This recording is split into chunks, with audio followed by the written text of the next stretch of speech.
Downing Street and amongst Keir Starmer's inner circle, there's deep concern about the next couple of months. Like sort of Wizard of Oz, the curtain's pulled back, and at the end of the day, he actually is just a boring technocratic lawyer and not a politician. I mean, I think compared to Donald Trump, most, leaders, especially in Europe, kind of are losers. The economy hasn't improved, and you can, Rachel Reeves will blame that on Donald Trump and tariffs. And I think when you promise too many things to too many crazy people, you get in and you end up pleasing nobody. Britain's government is on life support. Sir Keir Starmer, the man who promised calm, has delivered chaos. Inside Downing Street, panic. Phones are off, curtains are drawn, the bunker door is firmly shut. And while Starmer's loyalists insist it's all nonsense, one look at the sad faces on his cabinet tell a different story. It's a party at war with itself and a leader who's looking increasingly like he's lost the room. But if Britain's grown-up government doesn't find some guts fast, Nigel Farage won't just be snapping at Keir Starmer's heels, he'll be measuring the curtains in number 10, while Labour is still trying to work out how to reboot the Wi-Fi. Still with me is the Times of London's Katy Balls. Hello, Katy, back to our old stomping ground. Yeah. We fled Britain to avoid. We were told that, there would be no news in Britain. It would be the end of 14 years of Tory chaos. The grown-ups were back in charge. Labour were going to be competent, calm, peaceful, quiet, and there wouldn't be any stories. So we both moved to America to chase our dreams and chase the news. And lo and behold, looking back from 4,500 miles away, it's a ginormous bin fire, isn't it? Are you regretting your move? Not yet, no. Okay, you're not. I haven't quite got FOMO yet. I mean, I feel, at some point, Britain does need to be governed by someone who isn't, incompetent. Yeah. No, you're right. There was a sense that the adults were back in charge. Yeah, well, not least because they kept telling us it. And just from, obviously, I did 10 years in Westminster for The Spectator, and you, I think, did even longer in the lobby. But I think that there was always a sense, whenever you had someone tell you the adults were back in charge in the various iterations of Downing Street under the Tories, your heart would slightly sink. It never really seemed to mean much. And therefore, with this Labour government, I think there was just a sense that if you could just not be as incompetent as the Tory government by the end. That's kind of how they got the majority, right? Yeah. It's like the Tories lost the election, Reform split the vote on the right, and everyone just said, look, right, fine, change. Fine, you're not the Tories, and also you're not trying to sound too exciting. We think that you're sounding, you're not telling us all your plans, and they didn't tell the plans much at all, which is one of their problems. Yeah. But the tone was something. And then, they had some really bad things initially, but it really does feel like in the past 5 months, they've just really lost the ball in lots of ways. And I think one of the things I think is really bad for Keir Starmer was when I started to clock, and you start to work out how many people you still know in London in certain roles, and you realise how many of his long-standing aides have left in the past couple of months. And if they start to leave, and we both know this from covering, particularly under Boris Johnson, he had various different Downing Streets, and every time they come in and they say they're going to create a new, more effective adults back, etc. Downing Street. But the problem with often bringing the new blood into your team is they're not your long-standing supporters. They don't know you like your old trusted aides do. And they haven't been in the bunkers. You haven't been taking the grenades and the bullets for, you haven't got the scars on your back in the same way. One thing, look, I remember when Starmer, they made a big kind of deal of him being this kind of boring, technocratic, managerial lawyer, rather than the bombast of Boris or Liz or Liz Truss or whoever it may be. But actually, the problem is that you do need to be nakedly political in that building. He's got Morgan McSweeney as chief of staff, who is that character. But it does seem to me that actually, in a little bit like sort of Wizard of Oz, the curtain's pulled back, and at the end of the day, he actually is just a boring technocratic lawyer and not a politician.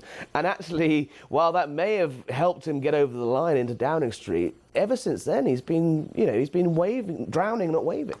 Yeah, and I think it's always a problem when you start to focus too much on an unelected advisor. Again, I find myself surprised by how many parallels I think there are between the Boris Johnson government and the Starmer government. And the first Trump government as well, when the sort of Time magazine had Steve Bannon on the front page as the most powerful man in the world ? Arguably, one of the things that forced him out of the building when the boss saw that. You're right. We saw it with Dom Cummings and Morgan. So talk us through what's happened in the last couple of days. This this sort of botched rearguard action to try and flush out Wes Streeting, the health secretary, who denies completely that he was plotting. What's the latest cock-up?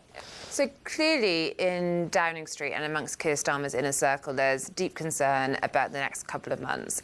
Most immediate being the budget later this month, which we know is going to be very painful, and we expect it to involve very large tax rises.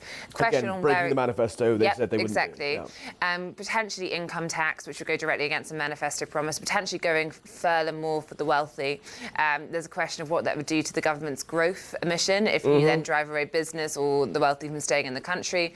And then also potentially lifting the two-child benefit cap, which lots on the left of Labour want, but it was only a couple of months ago that we were told that the country could not afford this. Yeah. So you start to have a look as though you have a leader who's not really able to do what he wants, but is beholden to his party because he's worried about them, parts that he might have ignored previously, and also because the economy hasn't improved, and you can, Rachel Reeves will blame that on Donald Trump and tariffs, but we did know they were likely coming. And also, how are you going to improve the economy by creating more red tape on businesses? Yeah, and speaking to, there's a whole litany of errors, so you can't blame it on one specific person, but I think, the Labour government is not completely without blame here for some of the mood music around the economy and the decisions they made.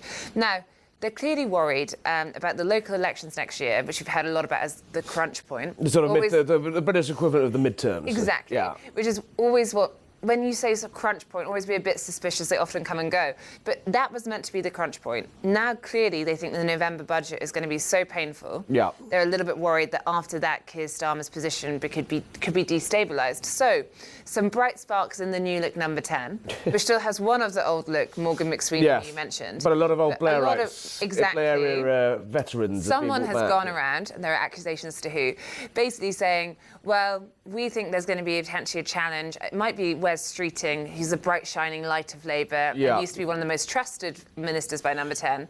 And just so you know, if it's Wes Streeting or anyone else, we're going to fight them, and the economy will tank if you try and push out Keir Starmer. So, which is a Downing Street line. I mean, it is, the one thing that's stopping Britain from a debt crisis is Rachel Reeves says the Treasury and polling and various other number 10 sort of outriders. There is a sort of point to that, right? But I just don't understand how they ended up in a knife fight with Wes Streeting, who, frankly, yes, obviously you can see his ambition from space, but I don't think he was actually on manoeuvres, was he? No, I mean, I think there was a point last week when I started getting messages from people back in London when Wes Streeting actually did a tweet about Mandani and his victory in the New York mayoral election, saying, we can all learn from this and hope. And I did think it felt less sincere to members of the Labour left, given Wes Streeting's very much seen as being more in the centre and to the right. So people thought, he's on manoeuvres. But it does not feel as though there is an imminent plot there. And instead... a massive own goal, and they're the ones that... So Keir Starmer's night, I think he phoned Wes Streeting to say sorry about it. They're saying, it wasn't a proactive briefing, it was responding from journalist questions. I would dispute that. If you look at who the journalists were that had those original clothes, they are very, very plugged into Starmer world. What is the problem? I mean, we love this stuff. We grind, chew over it all and pore over it. I mean, but the average punter down a dog and duck tonight, what are they going to be thinking? Who are these people? I think it just looks chaotic and self-serving, right? Which is one of the problems the Tories had. Yeah. The sense that it became about psychodrama and infighting and not talking about the issues voters actually care about. Instead, talking about who's up, who's down. Yeah. Now, Downing Street having a point on the economy. If you get rid of Keir Starmer and you bring in a new candidate, it would likely be to the left of Keir Starmer, given the membership get a say. The markets won't like that. We've seen when Rachel Reeves cried in the chamber once. The markets didn't like the idea she might go. Spike in guilt prices, wasn't it? But also getting your MPs on side is not, to basically imply they're stupid and fiscally incontinent, and therefore they have to go and stand in a corner, in the naughty corner, and take what they're given ahead of a budget. They're going to have a hard time selling to their constituents. To be fair, though, there are Labour MPs who are on the record who tweet things like, "Why do we have to repay our debt?" I mean, you kind of feel sorry for Rachel Reeves, the people she's dealing with. Katy, stay there. We're going to bring in Elizabeth Pipko. There's been lots of discussion over the years about, actually, over the last few months, two leaders that arrived in office at similar times on a similar mandate. mandate, with a similar cry out for change, similar issues to tackle on immigration and the economy. One is Donald J. Trump, and one is Sir Keir Starmer. Now, they have struck up an unlikely friendship, publicly at least, the liberal lawyer, human rights, lefty-loving Keir Starmer and, well, Donald Trump is Donald Trump. The unlikely couple. Former RNC spokesman Elizabeth Pipko, is it all it seems behind the scenes with Trump and Starmer? And if you were advising Keir Starmer, what leaf out of Donald Trump's book should the Prime Minister take? First of all, thank you for having me. Very welcome. I don't know if I would ever be advising him, just because, like you said, he and Donald Trump are polar opposite, and I would rather die than end up in England. No offense to anyone. Well, I'm sure our viewers in Britain will appreciate that one. I'm sure as well. But I do think it's a strange, like you said, it's a strange time considering two leaders coming up at the exact same time with a country dealing with the exact same problems, the exact same angry folks on both sides of the aisle, and, seeing someone get elected and seeing it just not work time after time after time. I know a lot more about American politics than I do British, but I was in England a few weeks ago, and everyone that I spoke to, everybody left and right, seemed to dislike Starmer, and I think that's, pretty much a bad sign to begin with. But, for me, I watched him when Donald Trump came to England. I watched them when they stood side by side. That was the strongest I'd ever seen Starmer, ironically. But I would just say, strap on a pair, maybe. Be like Donald Trump. People do like it. They do, well, even if they won't say it. Yeah, I mean, Donald Trump's opinion poll ratings aren't great. His unpopularity rating is pretty high, but his unpopularity rating is high. His popularity rating is also kind of high. He knows what he's doing. He's going for his people, and the rest of them can go to hell, basically. Is Keir Starmer trying to be too many things to too many people? And actually, a bit of the Trump magic sauce is actually pick a side and stand up for them. Yeah, I mean, I think in general, I've seen it happen with Democrats in the U.S. time and time again. They try to play, a tiny bit of both sides, so they actually get elected, and then they can't really answer to anybody, especially because those that are more far left, more radical, are the loudest. But usually that's who these politicians tend to actually disagree with deep down, and whose policies they actually can't make reality. And I think that doesn't just go for Democrats, it doesn't just go for the United States of America. That is seen all across the world. I mean, when you're talking about a country that's been around as long as, the UK has, when you're talking about a country that actually knows how to function and how to govern, you should not have these kinds of issues. You should not be, taken over by migrants, by far left radicals. I don't think that should happen based on how long you've been around compared to us still trying to figure it out over here on this side of the pond. And yet that's exactly what seems to happen time and time again. That's what it looks like, at least to us. And I think when you promise too many things to too many crazy people, you get in and you end up pleasing nobody. Well, exactly. For a president that, Donald Trump looks through the world through ratings, really. He's a man born in business and TV. Keir Starmer's ratings are in, and they're not great. Some suggestions that behind the scenes that relationship isn't quite as strong as people say, and that the president has woken up to the fact that, Keir Starmer is a bit of a loser. I mean, I think compared to Donald Trump, most, leaders, especially in Europe, kind of are losers. I mean, Donald Trump knows who he is. He's very proud of who he is. He's proud to be the leader of the greatest country on the face of the earth. And I don't think he has a problem really with anybody. I just think he turns around and realizes that they, say a lot like they do to their voters. They say a lot to his face that ends up not being the reality when they turn their back and go home. So I think he's just kind of used to it at this point. But in all my years of being around him, which is nearly 10 at this point, I actually have never seen him have a bad relationship with anybody. I've seen a lot play out in the media, but when you actually are around him with most of these foreign leaders, they get along surprisingly well. I think Angela Merkel and Theresa May, former Prime Minister of Britain and the former German Chancellor, might have recollections may vary on that one.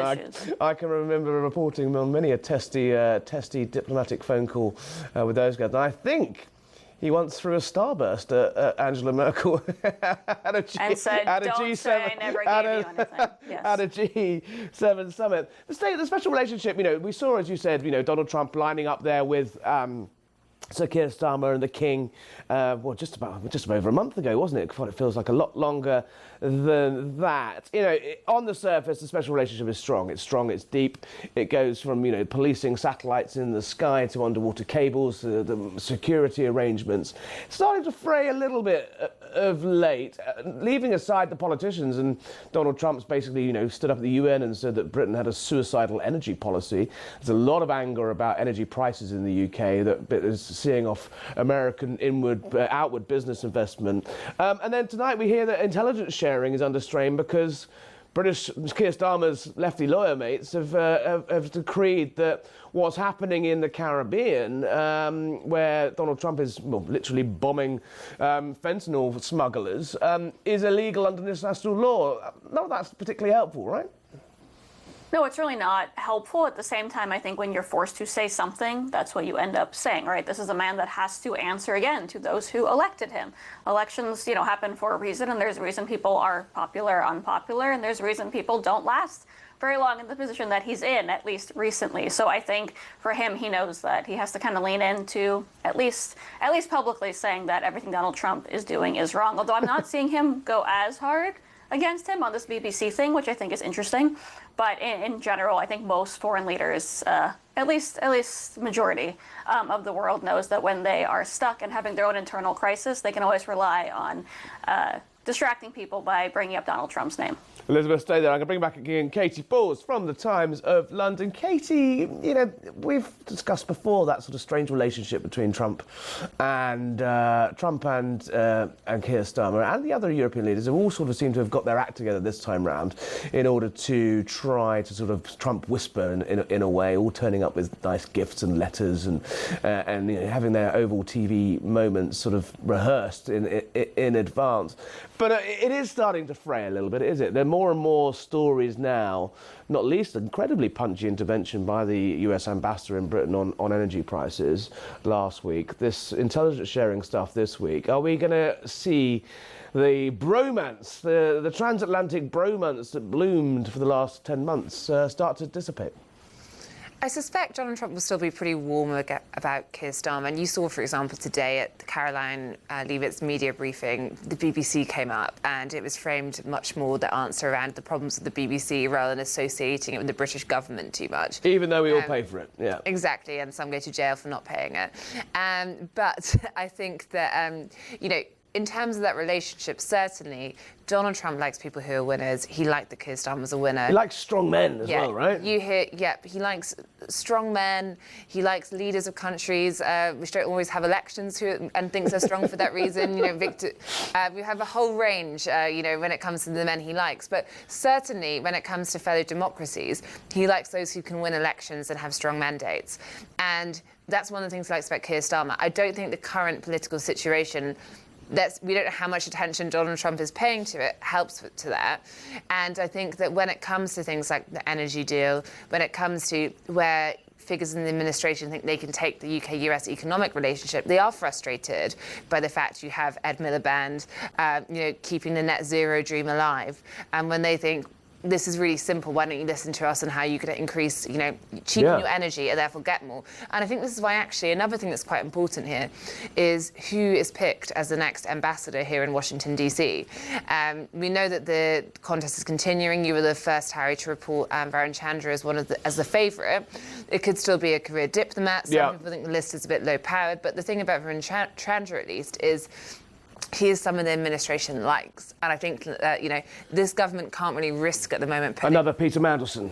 Or just a completely new candidate, but they just do not know how it's going to land, given there are already tensions on that trade deal and where it goes next. Katy, just on, we talked about it at length all week, obviously, but on that BBC fandango with the editing, it's obviously cost the Director General, the CEO of BBC News, their jobs. Friday, 5 o'clock, the deadline for a grovelling apology. I suspect we're going to see that, aren't we? I mean, what options really does the BBC have, given they've already admitted kind of bad faith in the fact that they said they got it badly wrong? They're going to have to grovel, right? I think the fact you have the chairman saying that the specific example. Obviously, it was a wider dossier of BBC problems, but what Donald Trump is paying attention to is that panorama mixed editing of a speech. And the fact that the BBC themselves has said that it gave a misleading impression, suggested made it seem as though the president was inciting direct violence when he wasn't, does make you think is not too much further a step to do, an effusive apology, particularly with the risk of a lawsuit, which we've seen Donald Trump, particularly in the second term, use these lawsuits against American broadcasters, media companies, to have his voice heard. And often they're settled, but he will keep going. And it's not clear to me the BBC really wants to keep going with that fight. Elizabeth Pipko, I mean, will a grovelling apology be enough, or do you reckon they're going to have to get their chequebook out? Well, the British public's chequebook out. You know, they licensed these payers are the ones that are going to be stung here. Do you think the White House and Donald Trump understands that this isn't just your average media company? Actually, he'll be stinging hard-working Brits.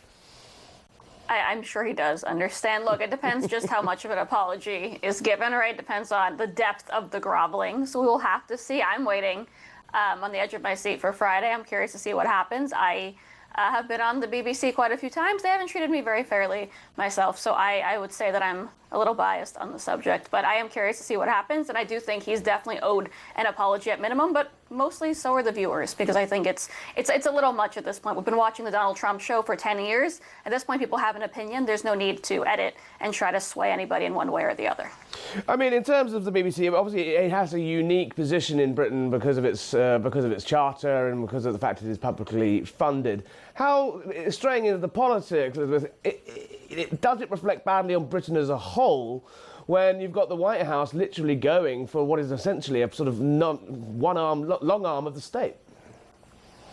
Well, unfortunately, I think the entire world is kind of as polarized as we are over here. So it depends who you ask. I would say that it does, but again, people are going to choose a side based on how they feel about Donald Trump and based on how they personally feel about the BBC. I think if you watch this network every day and you like the things that they say and the way they talk about him, you would think that he was 100% wrong. And if you hate everything they say and you hate watch it every day and you support Donald Trump, you're going to say they better grovel their butts off or expect to pay up. But I mean, again, the entire world has made up their mind about Donald Trump. So this entire editing fiasco is absolutely ridiculous. Katy, final question. I mean, is there really much kickback for the BBC domestically in terms of the government can't be, they came out and said what a shining city on the hill and great light it is, but behind the scenes, it is a bit of a diplomatic headache to have, the president taking to Truth Social to basically say, hey, we're meant to be allies. Yeah, it is, and it's another example of how, despite having a good personal relationship, there's clearly things that are going to strain UK-US. I think here the UK government's trying to be quite careful in terms of how much they really say on it. Yeah. They don't want to look as though they're taking the BBC's side, but they also don't want to be on the ire of BBC supporters and look like they're being sycophantic.